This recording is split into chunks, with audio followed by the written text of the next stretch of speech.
Let me start from the beginning. My life changed dramatically when I was 14. Around this time, my mother decided to remarry, this time to a man whose previous marriage had produced a son. Jake, already 3 years older than me, was 17. Let's also admit that we didn't get along right away. The ink on their marriage certificate had hardly dried when the tension began to rise. At first, it was the tiny issues that arise when strangers are notified that they're suddenly family brought together. Jake would leave dirty dishes in the sink, assuming they would clean themselves. Of course, I was the one who got a lecture from my mother or new stepfather about the kitchen mess. Alternatively, I would see my shampoo disappearing faster than usual, only to discover Jake with perfectly maintained hair that appeared to have resulted from using my favorite product. It was strange, but I felt upset by more than just Jake's antics. Tom, my stepfather, handled things in the same manner. I seemed to be the problem whenever things went wrong. He'd think I was responsible without even asking. Then there was my mom. She was too focused on making this new family dynamic work to see what was happening. She'd brush it off, cover for Jake, and pretend everything was fine. I could immediately detect the difference in expectations. Mom and Tom announced they were expecting a kid around a year into our difficult living situation. At that time, everything changed. Suddenly, everything revolved around the newborn. The house required renovations. And guess which room was chosen for the nursery? Exactly mine. I was shoved into a cramped, claustrophobic guest room with barely enough room for my possessions. It felt like a demotion, a clear sign of my role in this new family structure. A few months later, Nathan, my new half-brother, was born and quickly became the center of attention. Jake felt the same shift and grew even more entitled. He dropped out of college and moved back home, bringing with him a whirlwind of late-night parties and questionable pals who came and went at all hours. Tom dismissed my protests about the noise and trash, while my mother simply looked sorrowful, as if to say, "What can we do?" It was infuriating. I started spending more time at friends' places, anywhere I could find routine. My escape ended up being school. I stayed as long as I could, joining every organization and taking extra classes. It was more than just adolescent defiance. It was about survival. Home became a place where I always felt as if I was walking on eggshells, waiting for the next explosion. It was suffocating. One evening stands vividly in my mind. I got home later than usual to find the house utterly still. A note on the refrigerator indicated that they had gone out to dinner without me.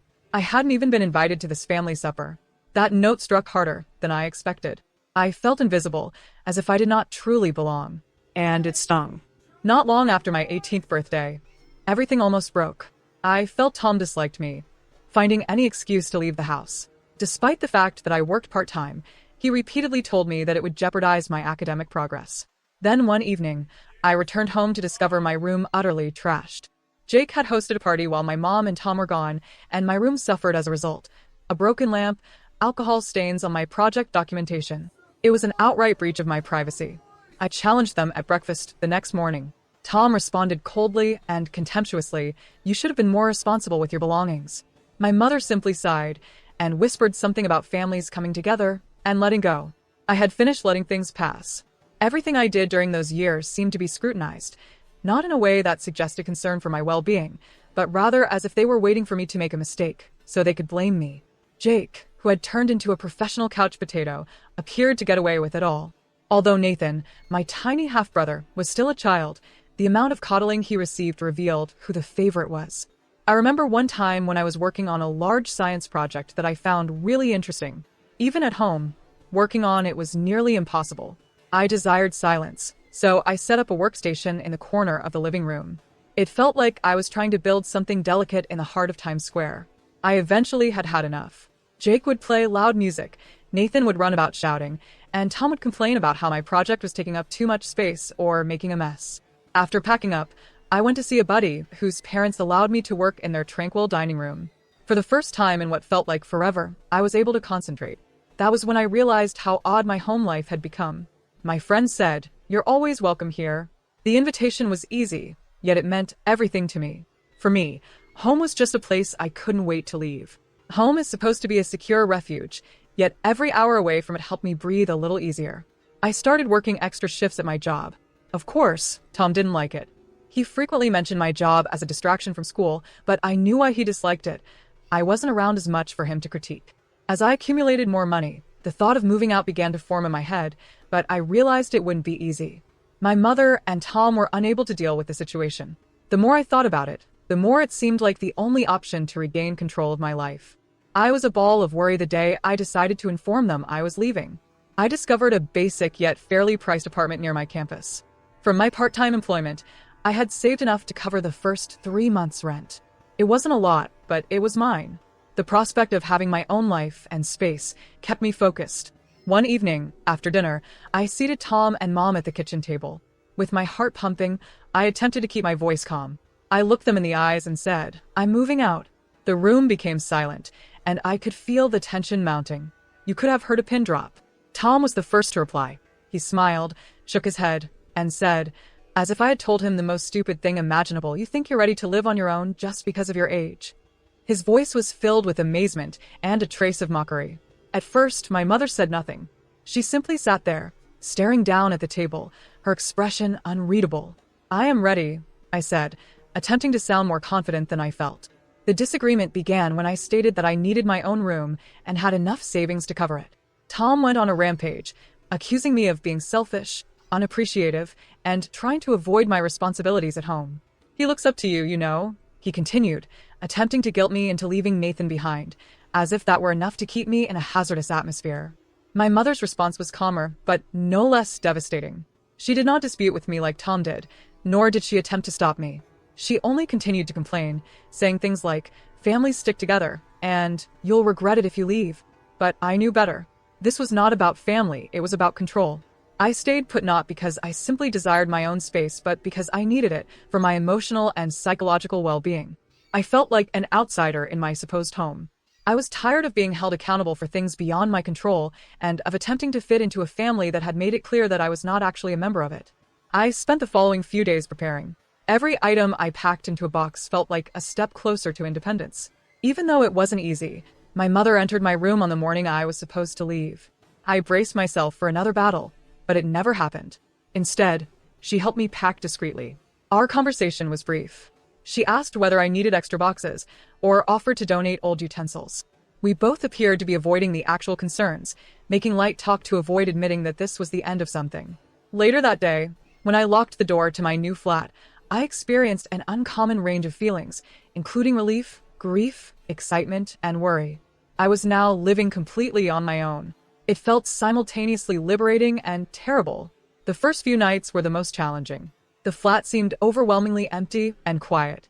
I found myself longing for even the disagreeable sounds of home, like Jake's loud music, Nathan running around, and Tom's incessant nagging. However, as the days passed into weeks, I grew to cherish the silence. For the first time in years, I could actually breathe. I no longer had to tiptoe around the house, worrying about Tom's mood swings or whether Jake had hosted another party.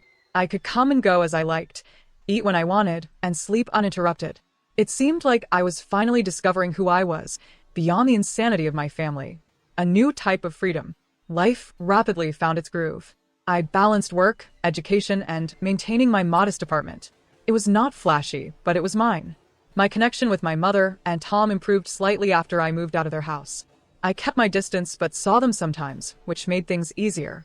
Then, unexpectedly, I received a call from my mother. Her speech was muted and more light than usual. "Tom's been thinking about his will," she added simply, as if discussing the weather. "He wants to make sure everything is in order." I reacted hesitantly, not sure where this was going. After a pause, she said, "He has decided to include Jake and Nathan, but not you, because they are his biological children. He believes it is more rational." There it was. It stung. Although I hadn't expected much from Tom, seeing it stated so bluntly hurt me harder than I anticipated. It wasn't about the money, but about the message, the reminder that despite all these years, I was still not regarded as a member of the family. I forced myself to answer neutrally. "I understand, Mom," maybe sensing the hurt, hastily attempted to ease the impact. "You understand this is just legal stuff. It doesn't impact our feelings for you, right?" Even if I didn't believe her, I allowed the conversation to divert to other issues, but the harm was already done. That night, I lay in bed staring at the ceiling with that familiar sense of not belonging gnawing at me. Part of me wanted to confront Tom, demand an explanation, or simply tell him how deeply it hurt. However, another part of me questioned the point. For years, that family had not felt like a part of me, so why should it matter now? I ultimately decided to back off. I reduced my visits, stayed busy with school and work, and spent more time cultivating relationships with people who actually appreciated me, friends, instructors, and coworkers who loved me for who I was, not for what I could contribute or because we had once shared a home. These were the individuals who mattered. The anguish from Tom's will and years of feeling like an outsider began to recede. It wasn't an overnight transformation, but the hatred subsided. Though it would occasionally boil up, especially at family events when I saw Jake and Nathan relishing in the spotlight, I began to realize that some things were beyond my control. I started establishing my own family and sense of belonging.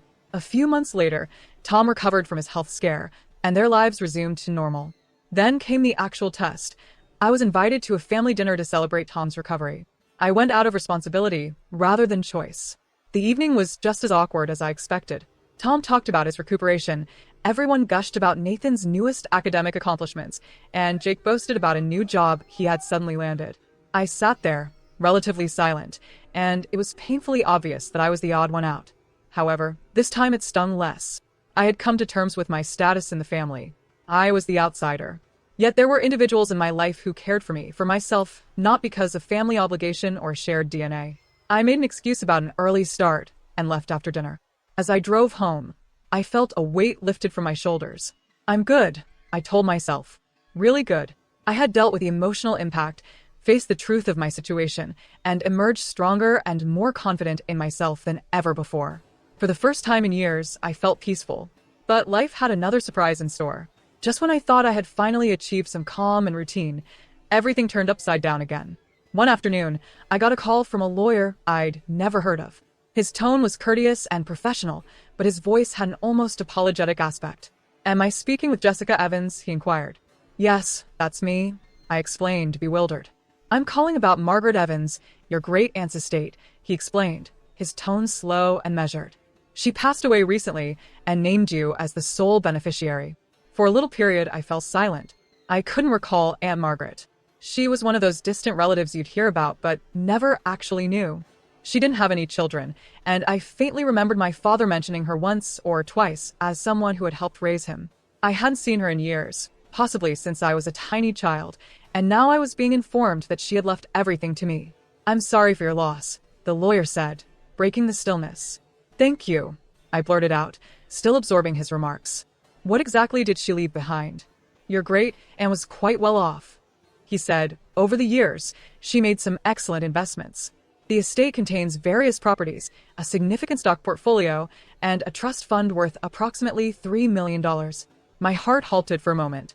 I sat there, gripping my phone, thinking, why me? We weren't very close when I was younger.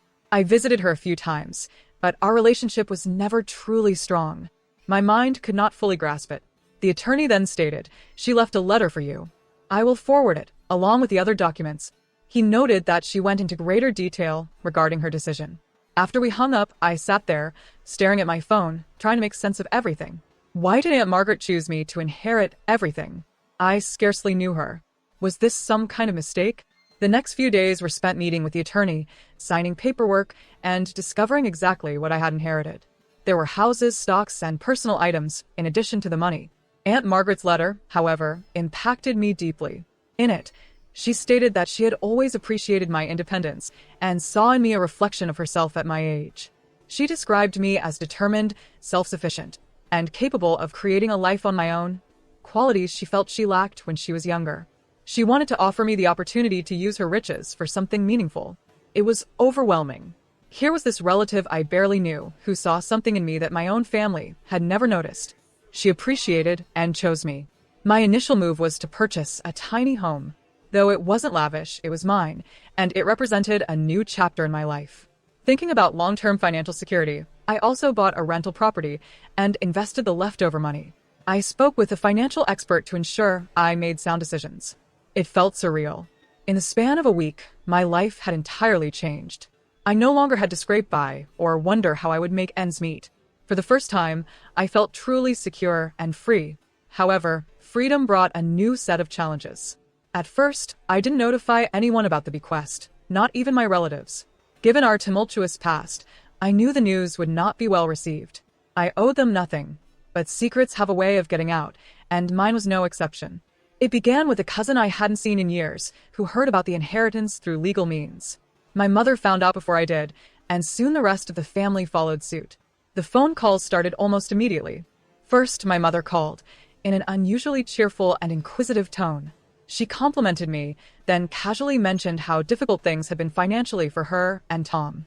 I sensed where the conversation was heading, and sure enough, the floodgates opened.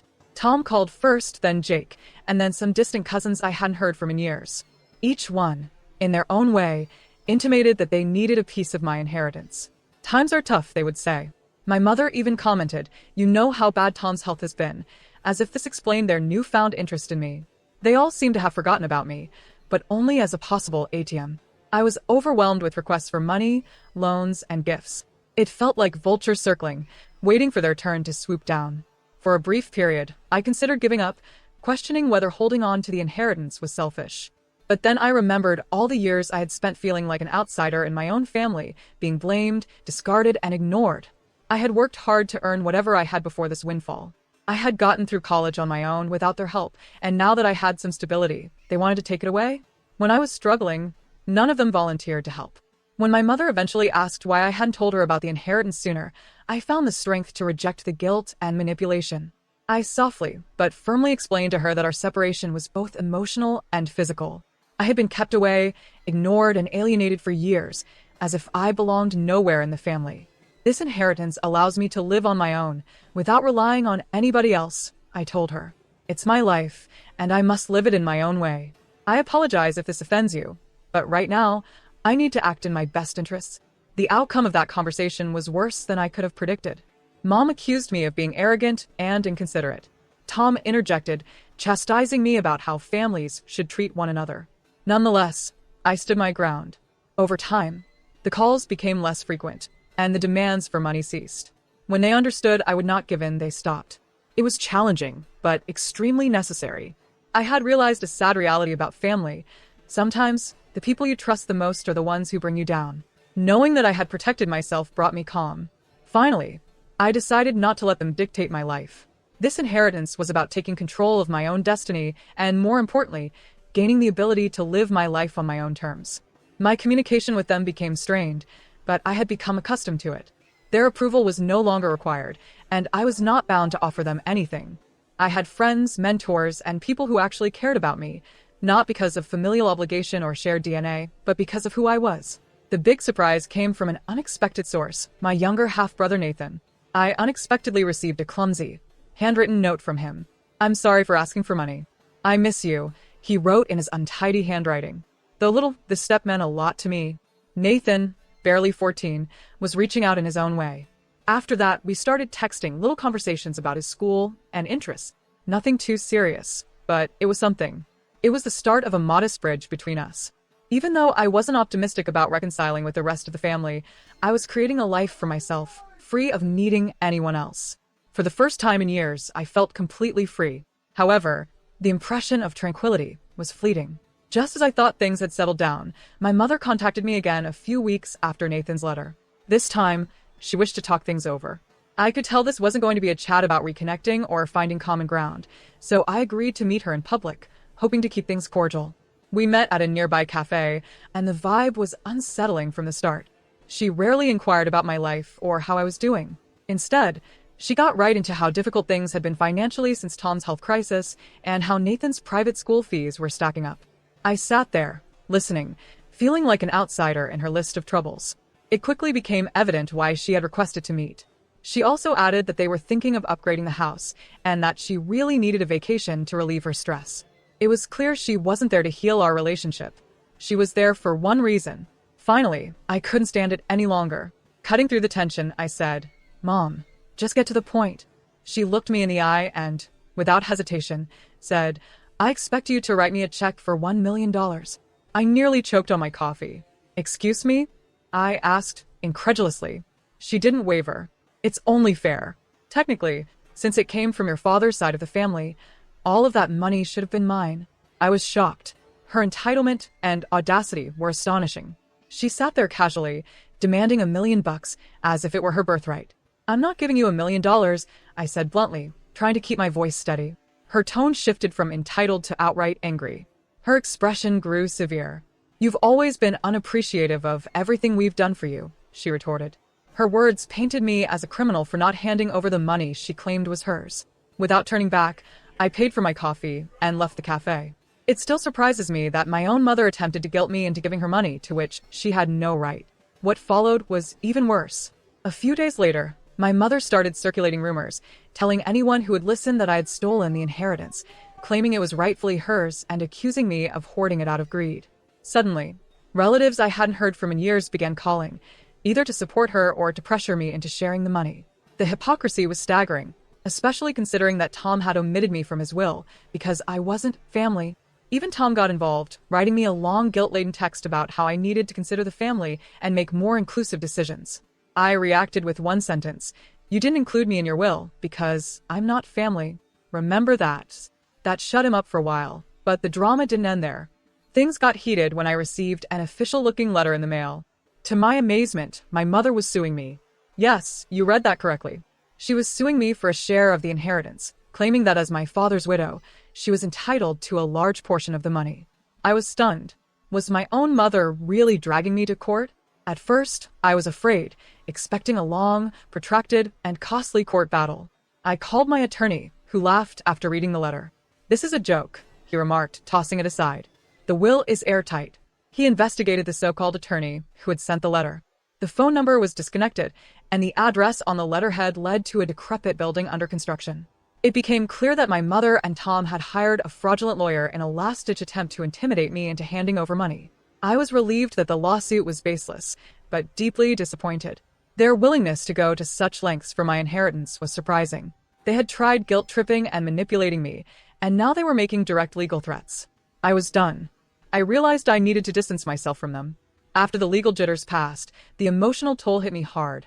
I was exhausted, sleep-deprived, and the constant drama was affecting my mental health. That was when I realized I needed a break. We decided to take a road trip, talking with some friends about visiting a few spots we'd always wanted to see but never got around to. It wasn't extravagant, just a trip to clear my mind, escape the chaos, and most importantly, consider what I wanted for my future. As we hit the road, I couldn't help but reflect on how much had changed in such a short time. A year ago, I was barely scraping by in a house that never felt like home. Now, I had financial security, my own home, and the freedom to make my own decisions without interference. It felt liberating yet also bittersweet. Growing up, I looked to my mother and stepfather for guidance and encouragement. To me, family meant having someone who would always have your back, no matter what. But through all of this, I learned a terrible lesson. Just because someone is family by blood doesn't guarantee they will be there for you in the ways that matter. Throughout the trip, I reflected deeply. I realized that I didn't need their money, validation, or acceptance. I had everything I needed. The relationships I truly valued were the ones I had formed with people who loved me for who I was, not for what I could offer them. In little ways, my friends, colleagues, and even Nathan expressed more genuine care for me than my mother or Tom ever did. After the trip, I decided to write letters to each family member who had attempted to influence me. I did it for myself, not for them. It was my way of finding closure, of expressing what I couldn't say in the heat of the moment. In those letters, I detailed how their actions had hurt me, how despite my desire to be part of the family, I had always been pushed aside. I wished them well and hoped they could move on, just as I had. The only reaction I received came from Nathan. His letter was modest but sincere. "I appreciate you delivering the letter. I miss you. Let's get together sometime." It wasn't much, but it meant a lot. Nathan, barely 14, was reaching out in his own way. After that, we began texting, nothing too serious, but it was something. It was the beginning of a modest bridge between us. Maybe one day, we'd develop a real relationship, free from obligation or manipulation. As for the rest of the family, I had finally accepted that we were better off at a distance. The inheritance had served as a wake-up call, not just a financial boon, but a revelation about my true family. It wasn't the people who raised me, it was the ones who supported me when I had nothing to offer but myself. Looking back, I don't have any regrets. I stood firm, safeguarded my future, and found peace by letting go of the toxic relationships that had been holding me back. Life has a peculiar way of teaching us what truly matters, and I'm grateful for that, no matter how harsh the lessons were. Sitting in my own home, surrounded by people who feel more like family than my actual relatives ever did, I know I'm exactly where I'm meant to be. Thank you for watching this video. Don't forget to subscribe and hit notification bell to stay updated.